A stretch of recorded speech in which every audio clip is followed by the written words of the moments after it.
If you take an SSRI or if your child is on any sort of psych medication, you need to listen to this. Make America Healthy Again has put out an executive order. Some people are afraid that means that their medications are going to be just banned outright, but let me break down what this actually means. So it says, assess the prevalence and threat posed by the prescription of selective serotonin reuptake inhibitors, antipsychotics, mood stabilizers, stimulants, and weight loss drugs. This executive order is really focusing on children first. So essentially what he's doing is saying that we're not going to look at how these medications are affecting children. We're only going to be studying the negative effects and the risks. He's very much a proponent of the fact that school violence is not caused by guns, it's caused by these medications, which is untrue because most of these people have not been on these medications.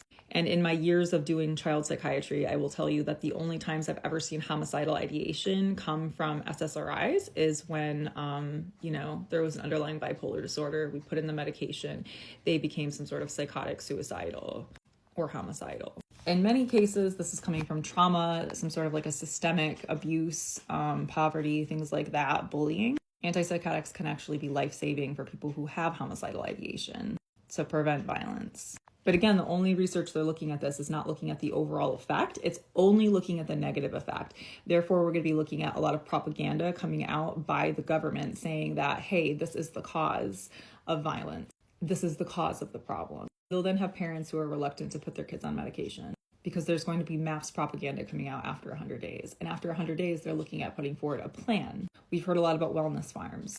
To me, this is reminiscent of wilderness programs that kids are often put in. Oftentimes, traumatized kids or foster kids are put in these programs and forced to go outside and do, certain activities which are going to heal them.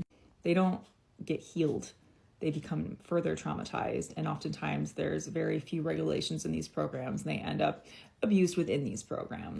So the idea of having wellness farms and looking at food as healing, when oftentimes food is not enough, and that's why we move into the medications, that's when this becomes scary. This isn't adults first, this is children first.